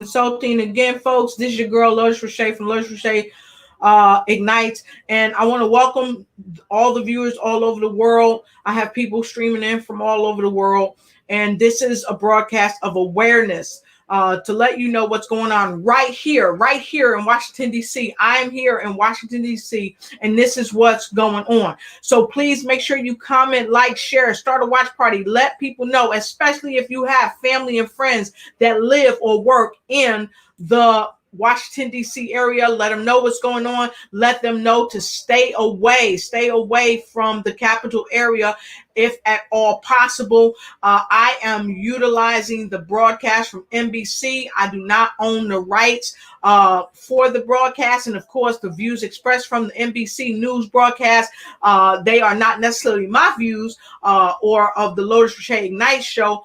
We are not responsible or liable for their statements. This broadcast is for education and awareness purposes only. And again, we do not own the rights to the footage or anything like that. We give all credit to NBC, who is actually there on the scene live, sharing the broadcast with us now, right here in Washington, D.C. This is not a hoax. This is not a game. This is not a gimmick. This is actually happening right now, and we're going right back to the broadcast. Around the Capitol. I have requested both the Virginia State Police and the Maryland State Police to deploy officers, and they have engaged immediately to deploy officers to the Metropolitan Police Department to help regain control of the United States Capitol. I have also invoked several days ago a standing mutual aid agreement with our surrounding jurisdictions, and I want to thank them for deploying. Those jurisdictions include Arlington County, Montgomery County, Prince George's County, as well as Baltimore City. We want to thank them for sending their officers in, assisting us with public safety in the district, as well as the response to United States Capitol building. Additionally, I want to acknowledge and thank the New Jersey State Police, who will also be assisting the Metropolitan Police Department. So with that, I want to turn to Chief Conti for a situational update. Secretary of the Army will make comments, and we will take brief questions. Thank you, Mayor. Good afternoon, and thank you, Mayor Bowser. My name is Robert J. Conti III. I am the Chief of the Police of the Metropolitan Police Department here in Washington, D.C. As you are aware, demonstrators came to our city this morning to exercise their First Amendment rights and were largely concentrated in the area of the National Mall. Following the president's remarks, a large crowd began to march eastbound on Madison Avenue Northwest and Constitution Avenue Northwest. As the demonstrators approached the United States Capitol grounds, there was a noticeable change in their demeanor. They breached the fencing along the U.S. Capitol grounds and confronted police lines surrounding the building. MPD was requested by the United States Capitol Police to provide assistance with crowd management, and due to the violent behavior towards the police officers there and their intent on gaining access to the Capitol, a riot was declared. It was clear that the crowd was intent on causing harm to our officers by deploying chemical irritants on police to force entry into the United States Capitol building. As you are aware, they were able to gain access to the Capitol building, and I can confirm that one civilian was reported to have sustained a gunshot wound inside of the Capitol. Details of the shooting are not immediately available, and the situation remains under investigation. The Metropolitan Police Department will be taking the lead on that investigation. MPD continues to provide personnel resources and assistance on the grounds of the U.S. Capitol and has requested the assistance of law enforcement partners through a previously in place mutual aid agreement. As you heard from the mayor, a 6 p.m. curfew has been put in place tonight and will be in effect until 6 a.m. tomorrow, January 7th. We are advising everyone that is not engaged in essential activity to get off the streets and adhere to the curfew. If you are found to be in violation of the curfew, police will be required to take action. Again, I want to reiterate and make it clear, please abide by the curfew that the mayor has set in place, or people will be subject to arrest. Lastly, I know that many of you are familiar with the Metropolitan Police Department. Understand that there is no better agency in the country to handle First Amendment events. They happen on a regular basis here in our city. However, today's events were not representation of peaceful protests. Today, what we witnessed was unlawful, riotous behavior. And people that come to our city engaged in unlawful behavior will be held accountable. We can take any questions that you may have after the secretary has a chance to speak. Thank you, Mayor Bowser, Chief Conti. At around 3 o'clock this afternoon, we mobilized the DC National Guard to 100% strength. We'll have 1,100 personnel that are convening to the Armory as we speak to support Metro PD and reestablishing the safety and the confines of the U.S. Capitol. We'll also be working with other federal law enforcement entities that are going to be coming here to the Metropolitan Police Station to add additional support and capability as they continue deliberate planning and looking at how a clearing operation will be conducted. Thank you. And how does this work? This phone? Okay. Okay. Evan, you want to say his name? Evan? Yeah, hi, Mayor and Chief Conti. Could you please speak to the confusion surrounding the deployment of the National Guard? We understand that the council put out a statement saying that originally the Department of Defense. We've been listening into a news conference from the mayor of Washington, D.C. and several officials, including the head of the Metropolitan Police Department, and with their plans on how to get this under control. The National Guard in D.C. has been activated, as we just learned. The Metropolitan Police Chief was very clear that what had started as lawful demonstrations quickly escalated as a group of protesters came close to the Capitol.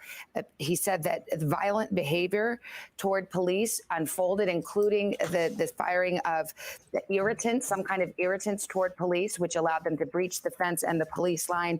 And according to the chief of police, a riot was declared. He said this town is very used to people coming and protesting and exercising their First Amendment rights. This was not that. This was a riot, according to Metropolitan Police. And we're learning a bit more now about the plans to get this under control. It involves National Guard, involves FBI, it involves the Metropolitan Police Department, involves the Capitol Police. We've heard word of the Virginia National Guard being called in, or at least requested. We'll see if we start to see some of that personnel. Let me turn to Janet Napolitano for purposes of the discussion here, former Homeland Security Secretary in the Obama administration. And Secretary Napolitano, first of all, just your thoughts. I mean, you aren't near Washington, I don't think, or not in the Capitol, but when you see these images and what has unfolded today, as a former Homeland Security official whose job was to protect the homeland, what do you think?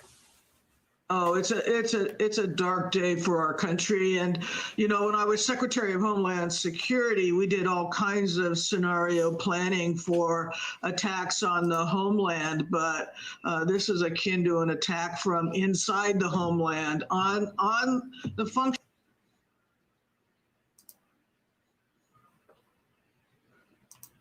of our democracy, on our government. Like I said, it is a dark day.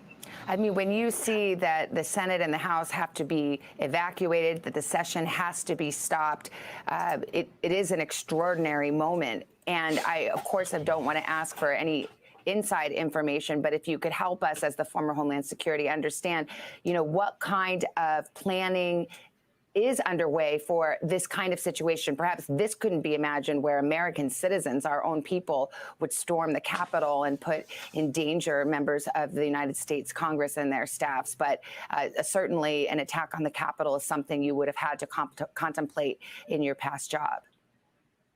Certainly, and there are procedures in place for what's called continuity of government to secure the members of the House and the Senate. Should there be an attack, these were procedures. Hi, I'm okay. Go to my page. I'm broadcasting what's going on here in Washington, D.C. You know, it's interesting to me. Several people have stormed the Capitol. And there'll be after action reports on this up the wazoo, but it was very foreseeable that there was going to be tremendous protest activity in Washington today, incited by the president himself. And one has to question what kind of pre-event planning went on. Certainly the presence of law enforcement now is arriving, and they're absolutely essential, and we absolutely need them. But I'm just comparing it to the way law enforcement handled the event at Lafayette Park last spring, when the president dispersed peaceful protesters to go do his photo op at the church, holding the Bible. It's a pretty stark contrast, and I think it illustrates a lot about the current administration. What did you think of the president's remarks? Was that sufficient in your mind to quell the violence, to calm it, to call it off, and to try to get this under control? No. The president lost this election. That result has been confirmed by every court that has considered the dozens of challenges. The electors have been selected. The votes have been certified by the states. By the way, it's the states who run elections, and it's the states who certify electors. The purpose of today's convening of the joint chambers is almost ceremonial in nature. It's to receive those certified votes, to open the envelopes and to count them. That's it.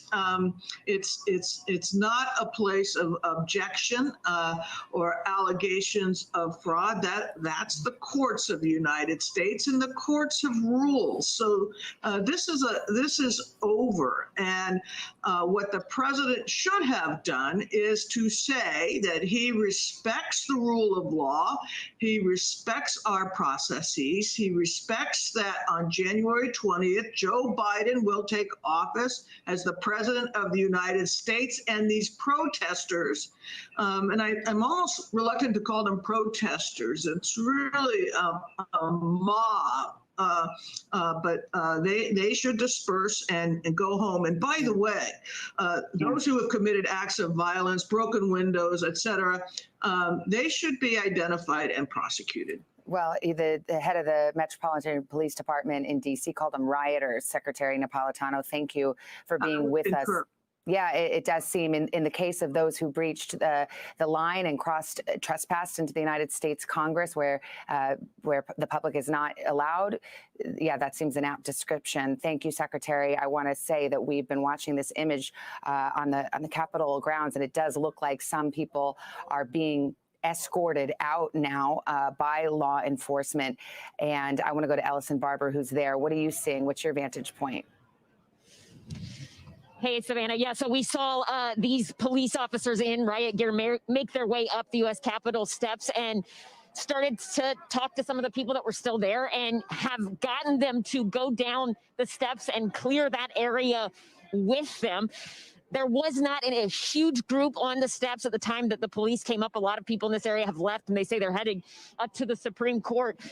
But they came out in riot gear and were able to kind of slowly push people back off of the steps now down to this area. And it seems like everyone has left as they were asked to. Right before this happened, we did hear someone go on a bullhorn, we were telling you earlier, and say President Trump has said that people should go home and tell people here that they should go home. Some people disagreed with that and pushed back. But obviously, as the police have come out in their riot gear here, at least on the steps at this part of the U.S. Capitol, the people who were up there have come down now. And I don't know if you can see if we can walk a little this way. We don't want to get too close, but I don't know if you can see some of what's been left on these cars that are over here. People have put up signs as they had this is really the first time this area has kind of been cleared out today, but you can see some of the signs on the cars back there saying things like Pelosi is Satan. People have been standing on top of that car, that armored vehicle in the middle for most of the day. They have now come down though, and it seems like perhaps Capitol Police for the first time in quite a few hours have started to get back control of this area. And for now, they're standing up there. Some people you can see standing in front of them with the join or die flag, not leaving entirely, but they have backed them down from up near the front of the door where they had been for so many hours now. Savannah? Ellison, you said somebody got on a bullhorn and said President Trump said to go home. Was that law enforcement or was that a fellow protester? Who said that? Could you tell? That was a protester, Savannah. They were actually like kind of in the middle of the stairs, and they came on and they said President Trump posted this. Somebody else said no. He said President Trump said he doesn't want any violence. They yelled, "We're not being violent." Then somebody else, disagreeing with the person telling people to go home, stood up on top of that black armored vehicle and started yelling at people who were leaving to come back, saying that they needed to fight, that they needed to do this to be patriots and to come back. Some people stayed. A lot of people, though, dispersed. But it was interesting to see because they kind of went back and forth within their own group, some saying, okay, maybe we should go home, others saying, no, absolutely not. And we do know that a lot of the people who were here, as well as on the other side here on the Capitol, where we did see people getting pepper sprayed pretty frequently in the last hour or so, they have started to leave. And we've been told by other protesters here that they are making their way to the U.S. Supreme Court, which is just across the street here. Savannah. All right, Allison, thank you so much. Stand by there for us, would you? I want to get to Kenneth Buck, who is Colorado's congressman, a Republican, a Trump supporter. Sir, first of all, how are you? Oh, we can see you. That's good news. How are you doing? Are you safe? I am safe. My staff is safe. We are hunkered down with another office, and we are safe, anxious, and happy that we can see the TV and see what's going on in the Capitol. Well, Congressman, if you're in your office, I presume you were not on the House floor when this unfolded. What was your vantage point? What was your view of the events as they unfolded from where you sat? Yeah, I was on the House floor. I was one of the people set to speak, and so I was sitting on the House floor.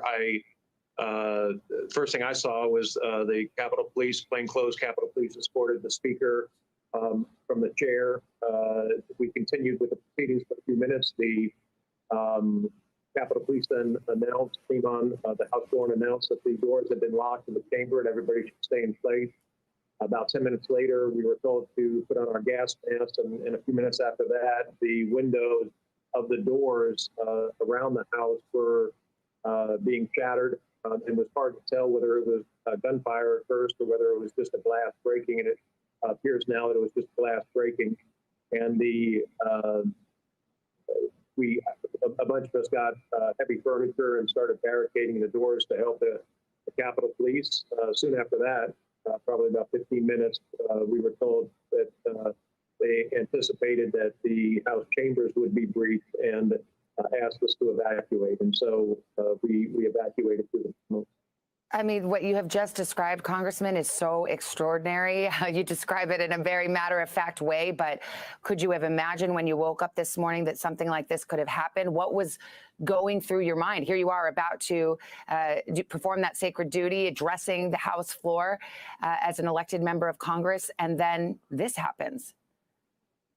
Yeah, I anticipated that there would be violence outside the Capitol. I did not anticipate there would be violence inside the Capitol. And I really, peaceful protests, we've seen them for months in this country, and we've also seen terrible violence. And the violence that happened in the Capitol and the people that trespassed and caused damage and caused harm to others should absolutely be prosecuted. And it is incredibly aggravating and disturbing that as a country that believes in free speech and believes in the Republican form of government that we have, that we are forced to tolerate this nonsense. It is absolutely unacceptable. You heard the president's remarks. What did you think of them? I was glad that the president instructed his followers to leave, go home, and peacefully disperse. I think that it is time that we anticipate a peaceful transition to the next administration. And I hope all Americans understand that while many of us are frustrated with some of the processes in this election, the results of the election stand, and we need to respect those results. Congressman, stand with me, but I am showing an image that I believe to be a live picture where we saw some smoke and perhaps flashbang. So there does seem to be some action on the grounds there where you sit, and we'll keep our eye on that. But let's keep talking. You talked about the president. He made the statement. He did tell people to go home. At the same time, he said, "I know your pain. I know you're hurt." He said this election was stolen from us. It's fraudulent. And he called these protesters, some of whom have, as you well know, breached the United States Capitol and forced Congress to evacuate and disband and not be able to perform its duties. He said they were special people and he loved them. So I ask you, I know you're a Republican and a supporter, but I mean, was that enough for you? I think the Attorney General Barr made a very strong statement. I think there were other strong statements that have been made, and certainly you can look at the president's statement. And I think in totality, he was calling for peace and he was calling for people to disband. You know, I am frustrated right now where I'm sitting that I can't do more. I pray for these police officers who have put their lives on the line, and I just hope that these protesters and those who are in the building, I would consider them criminals. I hope they go home. I hope they understand that there will be consequences for what they've done. I mean, do you feel angry? It's a violation. It's here you are, the member of Congress, and the Congress convening to perform this duty that's in the Constitution, age old as our democracy itself. And here come a bunch of folks coming in and putting a stop to it. Absolutely, I'm angry. This isn't the way that this country operates, and it is a disgrace, and it's a disgrace for anyone to tolerate anybody to come in and try to shut down our government. It is absolutely disgraceful. Go ahead. Oh, sorry, I was just about to wrap you up because I want to get to those live pictures, but I didn't mean to interrupt. Final thought. Final thought is God bless America. I don't have much else to say. God bless America, indeed. Sir, thank you. Thank you for your time. We appreciate it. I do want to go to these pictures. This is the west front of the Capitol, and you see the smoke is building and this being a live situation unfolding. I don't have a ton of information about what exactly has transpired, but you see the flash there. Sometimes a flashbang is used by law enforcement to try to disperse a crowd. It's obviously one of the tactics in their tool belt. And it seems we saw the FBI SWAT team come in earlier. Brian, I think no question that they are trying to bring this now to an end and say it's enough. Time to try to clear the Capitol and get back to business. Pete Williams, our justice correspondent who covers law enforcement. Pete, you have a more trained eye for what we're seeing here, and you certainly have sources inside the law enforcement agencies. What do you see? Yeah, I can't really be sure where the flashbangs were being set off, whether it was there on the portico, I guess you would call it, or not the portico, but the balcony or whatever that is outside the Capitol or inside. But there was certainly smoke that blew. It did appear to be a smoke grenade or a flashbang and not the deployment of a chemical irritant like tear gas. But you know, from this low vantage point, it's hard to tell whose it was. I assume it's law enforcement's. The reason I'm somewhat unsure is that we've been told that several, possibly more than 2 improvised explosive devices have been found on the Capitol grounds. I would think if it was something like that, people would be scattering, and they're not. So that leads me to believe that it probably is law enforcement. And if the intent of it is to get people to move away, it's not having an immediate effect. But I think the other thing that's interesting in this picture is the number of law enforcement people now. We're finally starting to see a definite show of force, a large deployment. All those yellow vests are, I assume, law enforcement, or at least people, official people that are trying to get that crowd moved out of there. So we're starting to see a much bigger deployment. We know that other law enforcement people are coming. They're coming from nearby states. We've just been told that the New Jersey State Police are now sending about 50 people. The FBI's there, the Secret Service there, Homeland Security. Just about every 3-letter law enforcement organization in the DC area is there. And, you know, I think one of the questions is going to be why has it taken so long to get them there and to kind of coordinate how this is going to work? It does seem, Savannah, from all the pictures we've seen today, now people seems like they're definitely being pushed back. From all the pictures we've seen today, it does seem like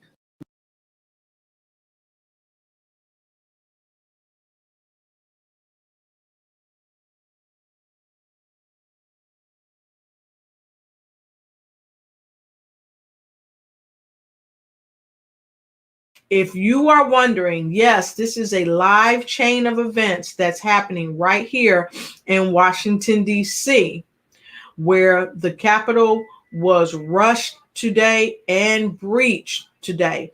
And of course, we don't own the rights to the footage. It is being furnished by NBC to the world.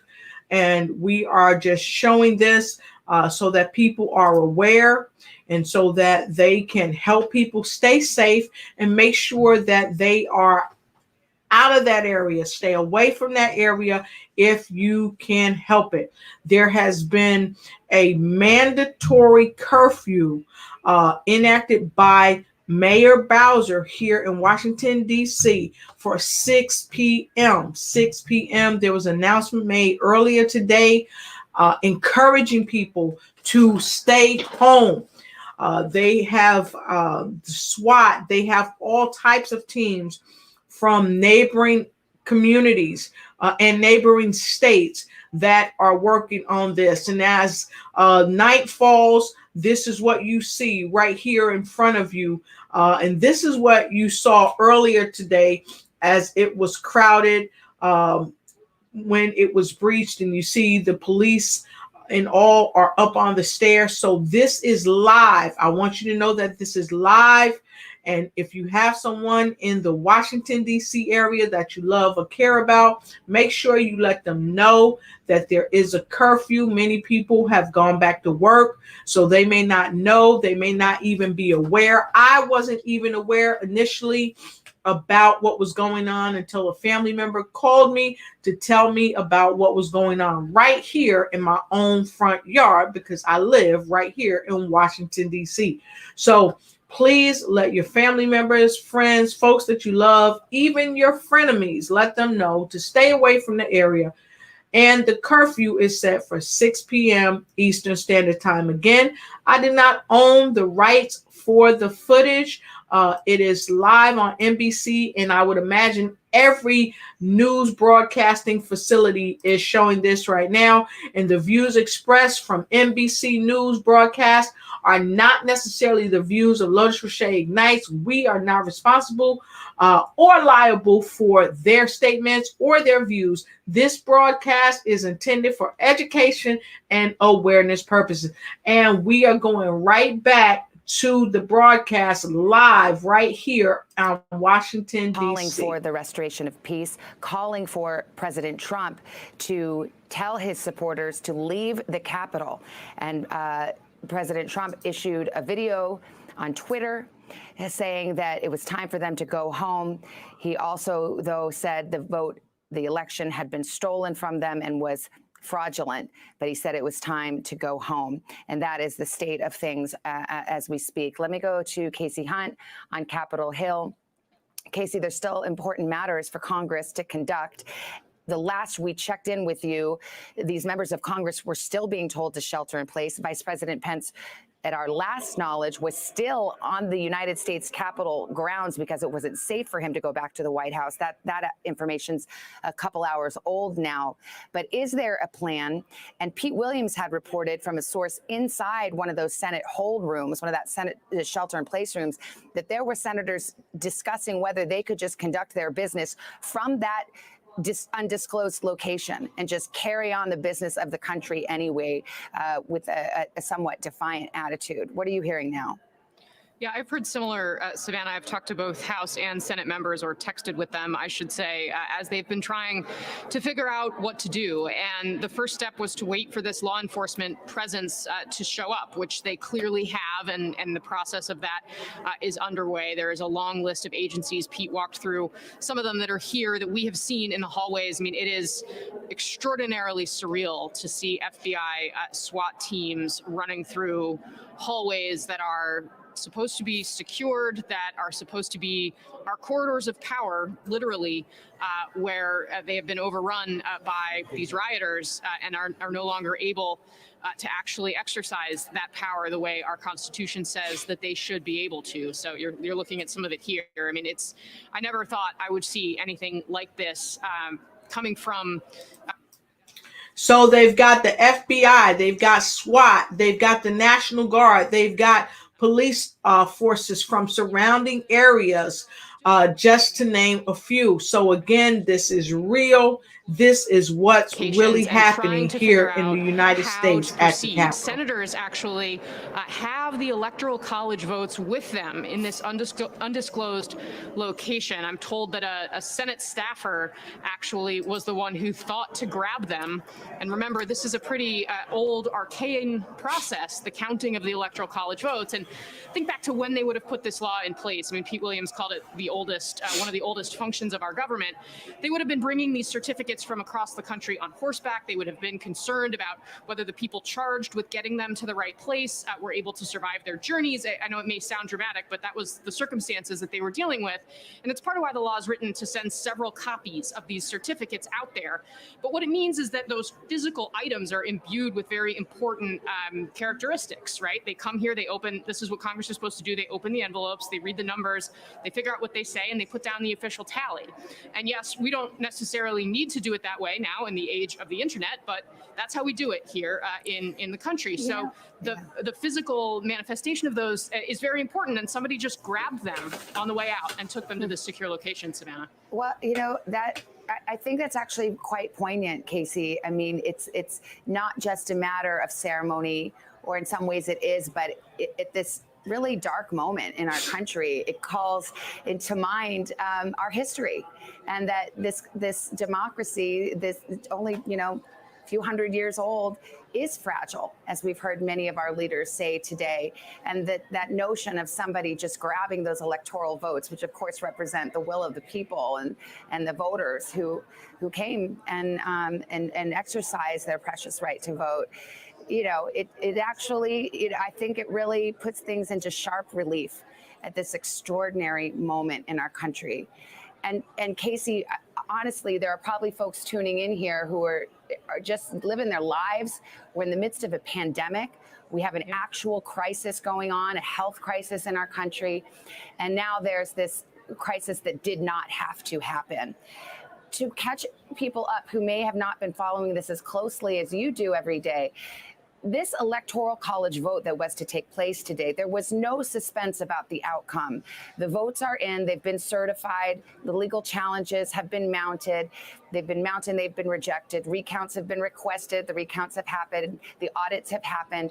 All of the legal remedies that could be exercised had been exercised, and this was supposed to be just the final moment where it's almost like a rubber stamp, where the electoral votes are read and certified, and then in 2 weeks we have an inauguration. Bring us up to date on what a core of Republicans were trying to do today and what the ramifications of that are. Savannah, as the morning unfolded, you know, I came into the Capitol as usual, and there were some protesters around, but frankly, protesting is a pretty common thing here in Washington. I've seen a lot of it.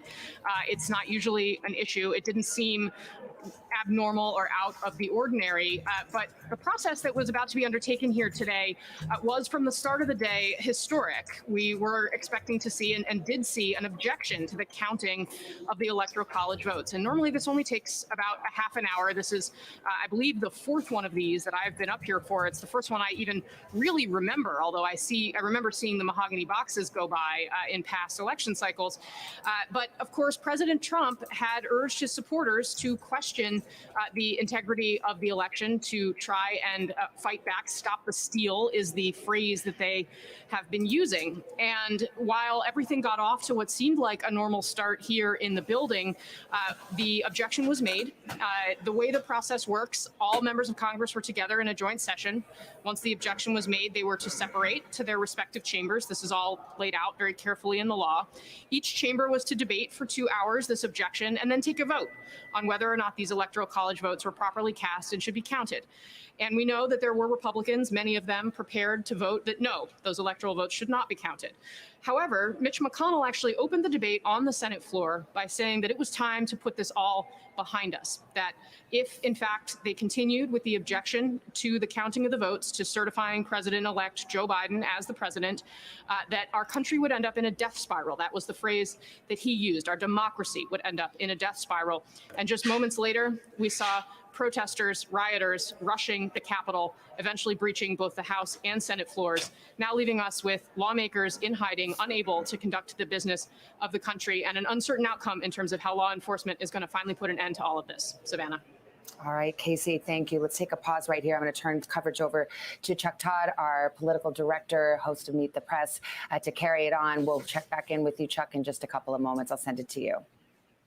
All righty. Thank you, Savannah. Let's go now down to Vaughn Hilliard. He's on the west side of the Capitol. Vaughn, paint a picture for us. What are you seeing right now? Tell us what's going on. We're looking at 6 p.m. Thursday. Essentially,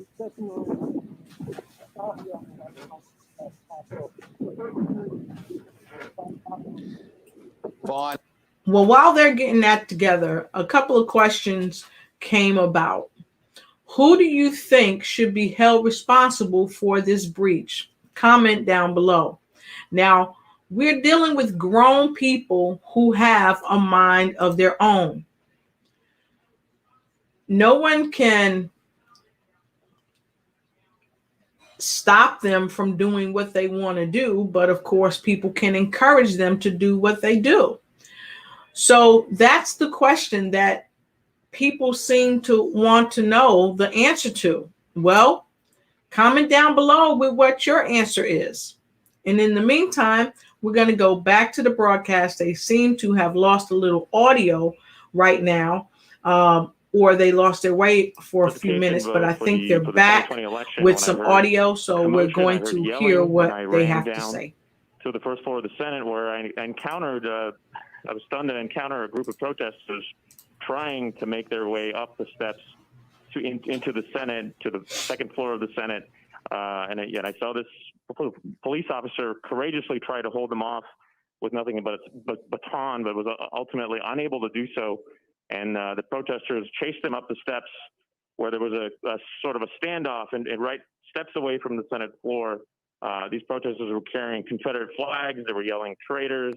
They were saying that, they needed to stop this from happening in order to make Trump president. Really just shocking scenes. At one point, a few of them got into the Senate chamber itself and got up to the day where Mike Pence was presiding minutes earlier to take photos and to scream that this was Donald Trump's election. It's really stunning scenes. Igor, I'm seeing you caught some pictures. There clearly is some Capitol Police that was there at the time. Were they aggressively trying to push them back, or did they feel overwhelmed, or what could you observe at the time? How are the Capitol Police handling what they had? Were they just overwhelmed? I think initially they were overwhelmed and unaware, frankly, some of them, that protesters had gotten into the Capitol. I took this video of this lone police officer trying to hold back this group of 15 to 20 protesters, and finally receive the backup yelling that, they've gotten in. When he did receive backup, they tried to de-escalate the situation, tried to talk to them to calm them down, but ultimately they would not leave, and eventually roamed across the Capitol into the rotunda and into the Senate chamber itself. Igor, are you safe? Where are you right now? I am safe, thank you. I'm at a secure location. I'm outside the Capitol. I'm holding here, and we're all trying to see what comes next tonight. Well, Igor Bobek, thanks for sharing your photos with the world, getting us these photos. There's a lot more we need to unpack with this. You stay safe. And of course, thank you for your brave reporting. Let me bring in Akeem Jeffries. He's